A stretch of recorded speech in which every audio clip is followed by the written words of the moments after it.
Hello everyone, welcome back to my channel that is Great Knowledge by Diksha Sachdeva. This video is for B.Ed first year students and the subject is childhood and growing up. So let's get started. Good morning everyone. This is Diksha in front of you and I'm going to deliver my topic that is methods and ways to understand children's and adolescents behavior. So today our topic is methods and ways कि हम children and adolescents के behavior को कैसे understand करते हैं, कैसे समझ सकते हैं, इसके methods और ways हम आज discuss करेंगे. So let's start. Firstly, gathering data about children from different contexts. हम डिफरेंट अलग अलग कंटेक्स्ट से बच्चे के बिहेवियर को ऑब्जर्व करके कैसे डाटा कलेक्ट करते हैं ये हम आप डिस्कस करेंगे. First one is through classroom activities. Classroom की एक्टिविटीज़ के थ्रू जो टीचर है वो बच्चे को ऑब्जर्व करेगा, देन डाटा कलेक्ट करेगा. Second one is provides opportunity to teachers.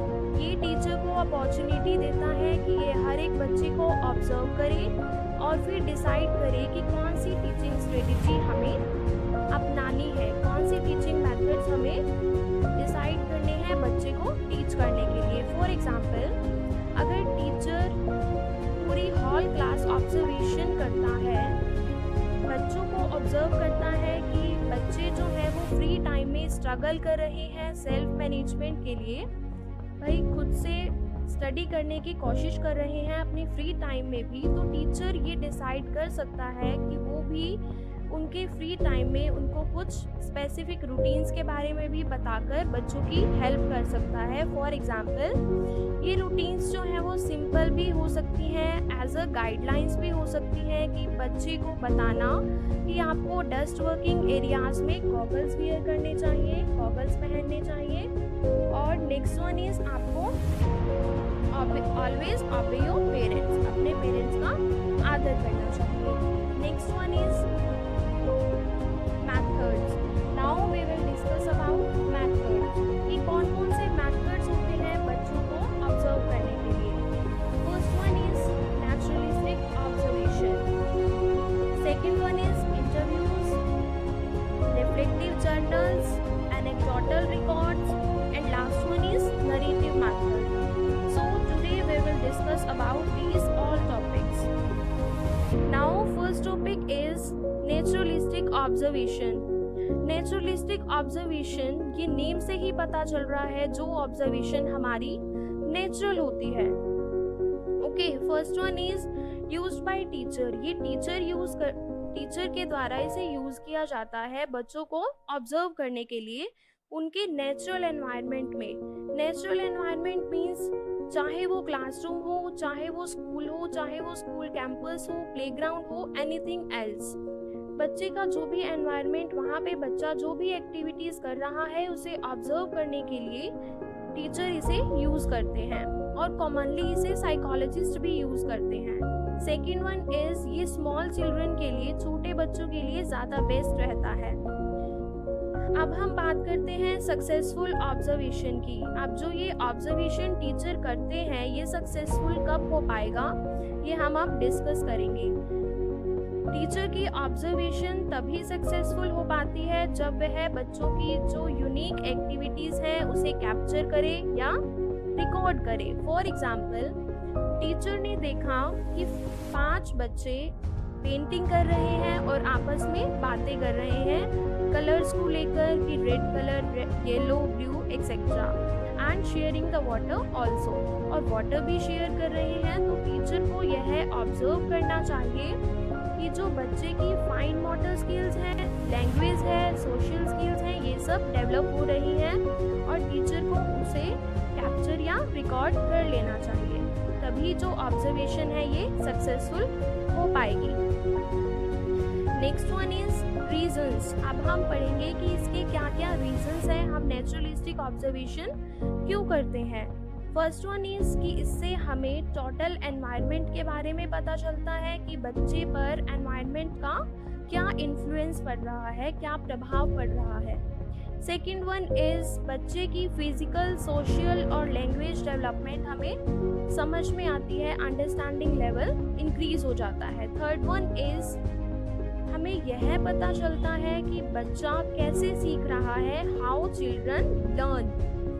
Fourth one is बच्चे का पॉजिटिव और नेगेटिव बिहेवियर हमें पता चलता है कि बच्चे का व्यवहार कैसा है, पॉजिटिव वे में है या नेगेटिव वे में है। Fifth one is to learn about the sensitive issues. Sensitive issues means अगर कोई बच्चा ग्रुप में बोलने में अनविलिंग है या फिर वो हेजिटेट फील कर रहा है तो वो भी टीचर को पता चल जाता है सेंसिटिव इश्यूज के बारे में। Next one is advantages and disadvantages. Firstly we will discuss about advantages.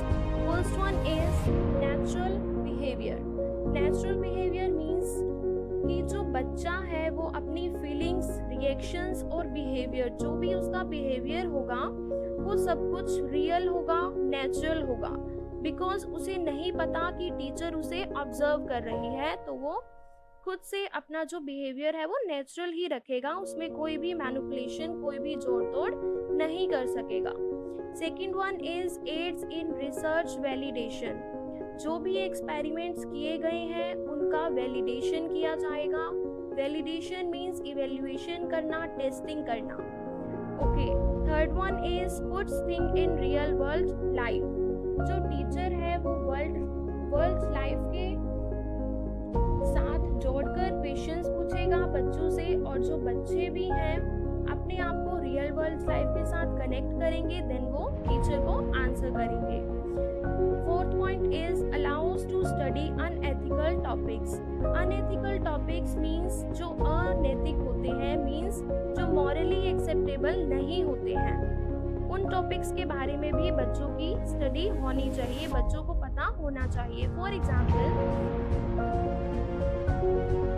lying on your resume in order to get job। अगर आपने जॉब लेने के लिए रिज्यूम में कुछ झूठ बोला है तो ये क्या होगा, अनएथिकल बिहेवियर होगा आपका, तो आपको ऐसा नहीं करना चाहिए, हमें यह बच्चों को स्टडी करवानी चाहिए। Next one is genuine reactions.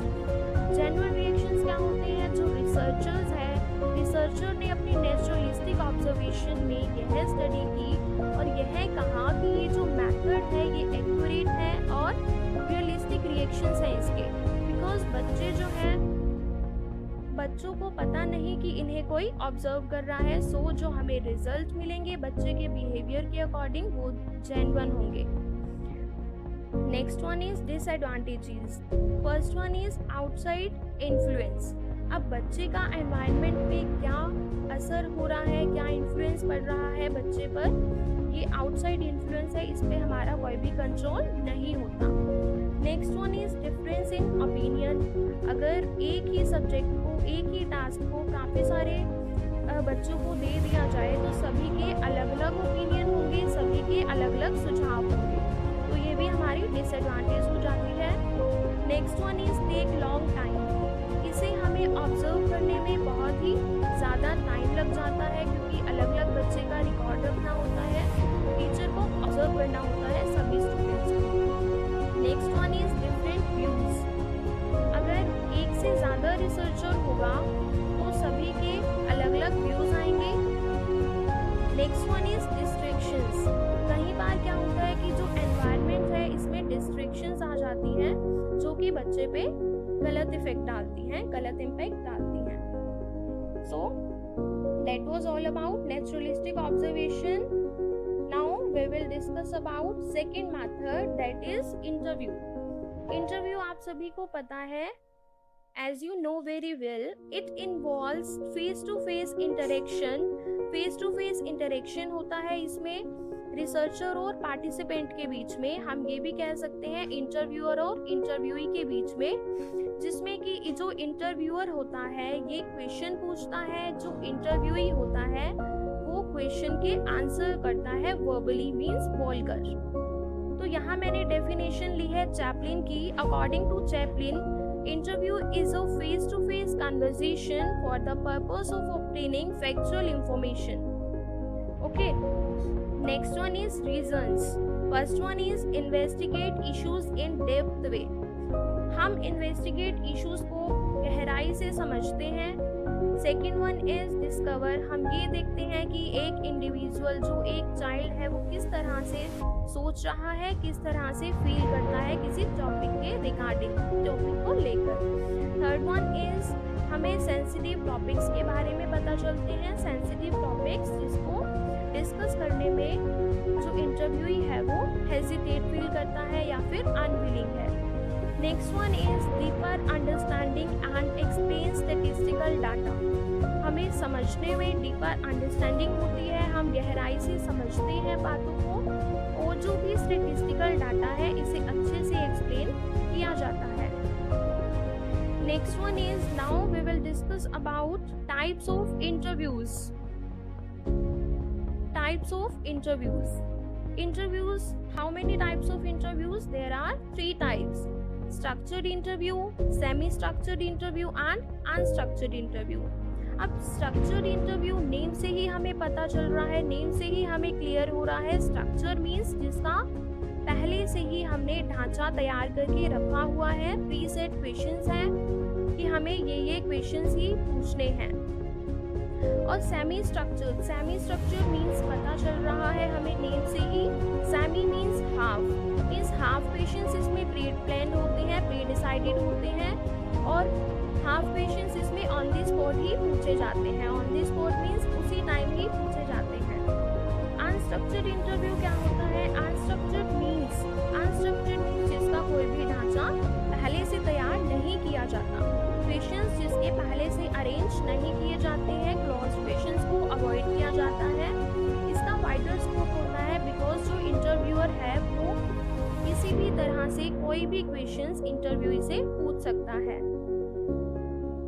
Next one is advantages and disadvantages. Firstly, we will discuss about advantages. That is, first one is detailed information about perceptions and opinions. इसमें हमें पता चलेगा कि जो बच्चा है इसके ओपिनियन क्या है, इंटरव्यूई है उसकी ओपिनियन क्या है, परसेप्शंस क्या है, पूरी हमें इसकी इंफॉर्मेशन मिल जाती है। Second one is ambiguities can be clarified. Ambiguities means होता है जो भी इंफॉर्मेशन हमारी अनक्लैरिफाइड होती है या फिर जो हमें समझ में नहीं आती है वो भी इसमें क्लैरिफाई हो जाती है। Third one is helpful for less self conscious interviewees. जो इंटरव्यूइज लेस सेल्फ कॉन्शियस होते हैं मीन्स जो कम आत्मजागरूक होते हैं उनके लिए ये काफी हेल्पफुल होता है। Fourth one is high response rate. जो इसमें रिस्पॉन्स रेट है ये भी काफी हाई होता है बिकॉज अब फॉर एग्जाम्पल अगर कोई ग्रुप डिस्कशन होती है उसमें कुछ एक स्टूडेंट्स नहीं बोल पाते हैं जो कि हेजिटेशन फील करते हैं सभी के सामने बोलने पर, लेकिन जो इंटरव्यू है उसमें सिर्फ 2 पर्सन्स होते हैं जिनके बीच में डायरेक्शन होता है तो वो अच्छे से रिस्पॉन्स करते हैं जिससे कि हमारी रिस्पॉन्स रेट है वो हाई हो जाती है। Fifth one is meaning of questions clarified. जो भी क्वेश्चंस है वो क्लैरिफाई हो जाते हैं। Next one is disadvantages. First one is time consuming. बहुत ही टाइम कंज्यूमिंग है, ये कॉस्टली मेथड है ओके, क्योंकि बहुत सारी कमेटीज ऑर्गेनाइज करनी होती हैं। Third one is different thinking of different interviewers. Please don't make noise, please unmute yourself. Third one is different thinking of different interviewers. जो डिफरेंट इंटरव्यूअर्स होते हैं उनकी अलग अलग थिंकिंग होती है। Now our third method is reflective journals. This is the example of reflective journal, you can see here okay. Reflective journals एक तरह से नोटबुक्स होती हैं या फिर पेपर के पीस भी हो सकते हैं। रिफ्लेक्टिव जर्नल्स वो होते हैं जो कि स्टूडेंट्स यूज करते हैं अपने खुद के विचारों को, अपने ऑन थॉट्स को लिखने के लिए, राइट डाउन करने के लिए। Next one is reflective journal. किसकी वॉइस आ रही है? Please mute yourself. Reflective journal is a personal record of students learning experiences. जो रिफ्लेक्टिव जर्नल है ये पर्सनल रिकॉर्ड होता है बच्चे के एक्सपीरियंसेस का, उसके पर्पस क्या होता है इसका कि बच्चे के जो भी लर्नर्स के आइडियाज़ हैं, थॉट्स हैं, एक्सपीरियंसेस हैं, इन सब का पता चलता है हमें। सेकेंड वन इज़ जो भी लर्नर की अंडरस्टैंडिंग है ये भी बढ़ जाती है, क्योंकि जो लर्नर है वो अपने थॉट्स को राइट डाउन करता है तो उसकी जो अंडरस्टैंडिंग लेवल है, समझने की क्षमता है, वो भी बढ़ जाती है। Third one is analyse learning process for self development. ये जो लर्निंग प्रोसेस है ये सेल्फ डेवलपमेंट भी इसका एनालाइज किया जाता है, विश्लेषण किया जाता है। Now we will discuss about importance. अब इसकी इम्पोर्टेंस क्या होती है? First one is evaluating only the content. अब जो जर्नल है जब इसको इवेल्युएट किया जाएगा तो सिर्फ कंटेंट ही इवेल्युएट किया जाएगा, ना कि उसकी फॉर्म। ये नहीं देखा जाएगा कि बच्चे ने फॉर्म गलत लिखी है, ग्रामर गलत है या स्पेलिंग गलत है। ओनली कंटेंट देखा जाएगा कि क्या कंटेंट है। Next one is opportunity. अब ये स्टूडेंट्स को अपॉर्चुनिटी देता है सोचने की कि वो अपने ऑन लाइव्स, अपने थॉट्स, अपने आप को वर्ल्ड से कनेक्ट करके जो भी उनके थॉट्स हैं वो सब राइट डाउन कर सकते हैं। Next one is reflective journals are used to explore situations. अब ये सिचुएशंस को एक्सप्लोर करने में, बढ़ाने में, फैलाने में भी हेल्प करता है। They are used to on, in and for actions. On, in and for actions नीचे डिस्क्राइब किए हुए हैं। रिफ्लेक्टिव ऑन एक्शंस क्या होते हैं? मीन्स व्हाट हैपेंड, क्या हुआ था। रिफ्लेक्टिंग इन एक्शंस का मीन्स होता है कि व्हाई, क्यों हुआ था ये सब जो हुआ। Reflecting four actions, four actions का मीन्स है कि ये हमारे फ्यूचर एक्शंस के लिए हमें क्या सीख देते हैं, हमें इनसे क्या सीख मिलती है। Next one is anecdotal records. This is our fourth method. Anecdote एक तरह का डिवाइस होता है जो कि टीचर बच्चों के बिहेवियर को एनालाइज करके देन वो रिकॉर्ड किया जाता है। Time to time teacher record करती है बच्चे का बिहेवियर। ये क्या होता है? लास्टिंग बिहेवियर होता है जो कि बाद में टीचर इसे यूज करती है जजमेंट करने के लिए, स्टूडेंट के लिए। एक एनेक्डोटल रिकॉर्ड में बच्चे का एक ही रिकॉर्ड होता है, एक ही एक्शन का। अलग अलग एक्शंस अलग अलग एनेक्डोटल रिकॉर्ड में रिकॉर्ड किए जाते हैं। Next one is guidelines. अब इसकी जो गाइडलाइंस दी हुई है कि हमें एनेक्डोटल रिकॉर्ड्स किस तरह से प्रिपेयर करना चाहिए। एनी सिग्निफिकेंट बिहेवियर, कोई भी सिग्निफिकेंट बिहेवियर है बच्चे का, चाहे वो क्लासरूम में है, चाहे वो स्कूल में है, चाहे वो स्कूल से बाहर है, सब कुछ रिकॉर्ड होना चाहिए इसमें। चाहे वो फेवरेबल है, चाहे वो नॉन फेवरेबल बिहेवियर है, सब कुछ टीचर को रिकॉर्ड करना चाहिए। Third one is records should be kept confidential. Confidential रहने चाहिए रिकॉर्ड, किसी भी गलत हाथों में नहीं पड़ने चाहिए, रिस्पॉन्सिबल हैंड्स में नहीं जाने चाहिए। फोर्थ पॉइंट इज कि एक सिंगल एनेक्डोट से हम कंक्लूजन नहीं निकाल सकते हैं। सिंगल एनेक्डोट से हम कंक्लूजन नहीं निकाल सकते।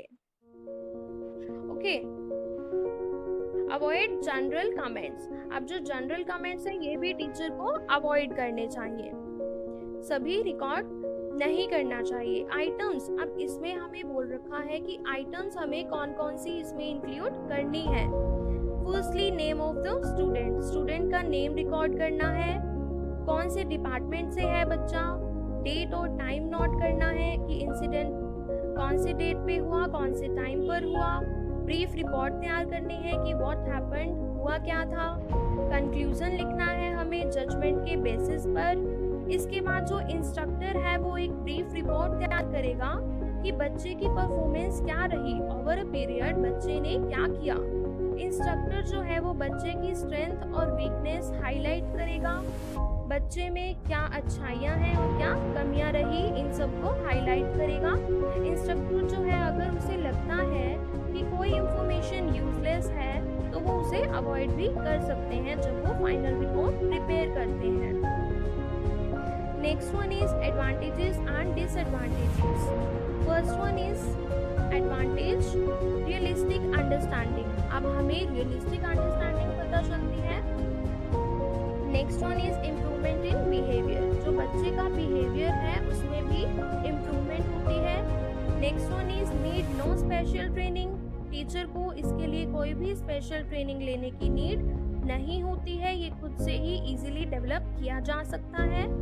और जो भी अनएक्सपेक्टेड इवेंट्स होते हैं जिन्हें कहीं बार कैच नहीं किया जा सकता, तो उन्हें भी कैच करने में हेल्प मिलती है इस मेथड्स के through. Disadvantages, first one is time consuming. ये जो मेथड है ये काफ़ी टाइम कंज्यूमिंग है।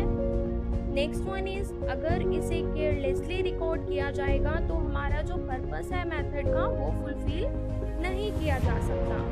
थर्ड वन इज, जो रिकॉर्ड की क्वालिटी है ये टीचर पर डिपेंड करती है या उस पर्सन पर डिपेंड करती है जो कि ऑब्जर्व कर रहा है। Okay, now this is our last and fifth method, that is narrative method. Narrative means name से ही पता चल रहा है, जो कि ब्रॉड मेथड है जिसमें सब कुछ इंक्लूड किया जाता है। बच्चे के ऑल एक्शंस, जो भी बच्चे ने एक्शंस किए हैं वो सब रिकॉर्ड किए जाते हैं। बच्चे की जो भी प्रॉब्लम आई है ओवर अ पीरियड वो सब इसमें रिकॉर्ड की जाएगी, और साथ ही साथ इसमें सॉल्यूशन भी दिया जाएगा बच्चे से डिस्कस करके। First one is the most popular method of recording. अब ये बहुत ही मोस्ट पॉपुलर मेथड है बच्चे की ऑब्जर्वेशन को रिकॉर्ड करने का। It is not a single theory, और ये जो है इसका स्कोप बहुत ही ब्रॉड है, broad range of meanings. It is a range of approaches to examine the role of stories in human life and thoughts. ये ह्यूमन लाइफ एंड थॉट्स की स्टोरीज को भी एग्जामिन करते हैं। अब जो ऑब्जर्वर है ये जो भी देख रहा है उस सबको ये नरेटिव राइटिंग में रिकॉर्ड करना है, जो भी चीज देख रहे हैं। बिकॉज एनेक्डोटल रिकॉर्ड में क्या होता था, ओनली वन एक्शन ही रिकॉर्ड किया जाता था, बट नरेटिव मेथड में सभी रिकॉर्ड किए जाएंगे, सभी एक्शंस जो भी ऑब्जर्वर देख रहा है। ये एनेक्डोटल रिकॉर्ड की तरह लिमिटेड नहीं होता, बिकॉज उसमें वन एक्शन ही इंक्लूड किया जाता था, लेकिन जो नरेटिव मेथड है इसमें सभी एक्शंस इंक्लूड किए जाते हैं। Next one is details are recorded in a sequential manner. जो भी डिटेल्स हैं बच्चे की वो सीक्वेंशियल मैनर में रिकॉर्ड की जाती हैं। फॉर एग्जांपल, जून में बच्चे ने जो किया वो रिकॉर्ड किया जाएगा, अगस्त में किया वो किया जाएगा, देन सितंबर में किया तो वो रिकॉर्ड किया जाएगा। मींस सीक्वेंशियल मैनर में बच्चे की जो डिटेल्स हैं वो रिकॉर्ड की जाती हैं। Next one is advantages and disadvantages. Firstly, I will describe you advantages. First one is complete information about performance. जो भी बच्चे की परफॉर्मेंस है उसके बारे में कंप्लीट इंफॉर्मेशन मिलती है कि बच्चे ने ओवर अ पीरियड क्या किया। Second one is more interaction. जब बच्चे से परफॉर्मेंस के बारे में पूछा जाएगा कि क्या प्रॉब्लम्स आई हैं, इसकी क्या सॉल्यूशंस हैं, तो टीचर और स्टूडेंट के बीच में इंटरेक्शन बढ़ेगी, जो कि एक पॉजिटिव पॉइंट है।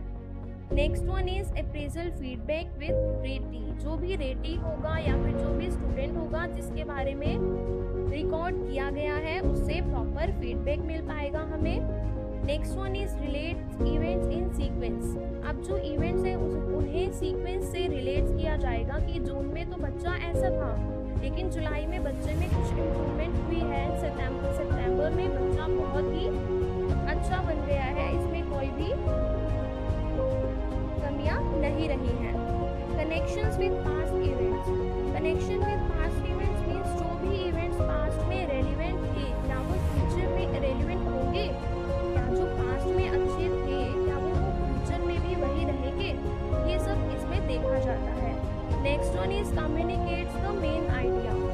बच्चे की डिटेल्स, स्पेसिफिक सीन्स और जो भी उसमें टाइम के अकॉर्डिंग चेंजेस आए हैं सब पास्ट का प्रेजेंट के साथ कनेक्ट करके देखेंगे और देन कंक्लूजन निकालेंगे, और प्रॉपर ढंग से रिपोर्ट तैयार की जाती है जिससे कि वो जो रीडर होता है, जो भी पढ़ने वाला होता है, इसे अच्छे से समझ में आ सके record.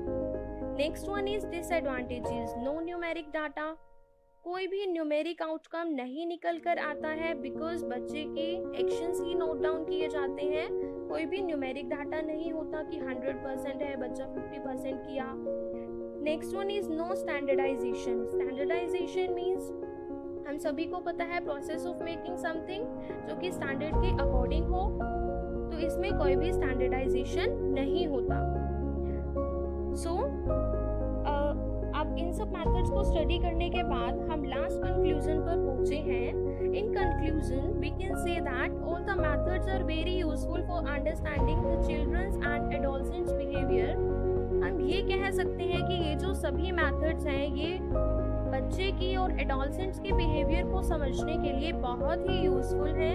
Therefore, we have to follow these methods accurately and in significant manner. इसीलिए हमें इन सभी मेथड्स को एक्यूरेटली और सिग्निफिकेंट मैनर में अच्छे से फॉलो करना चाहिए। Thank you so much everyone.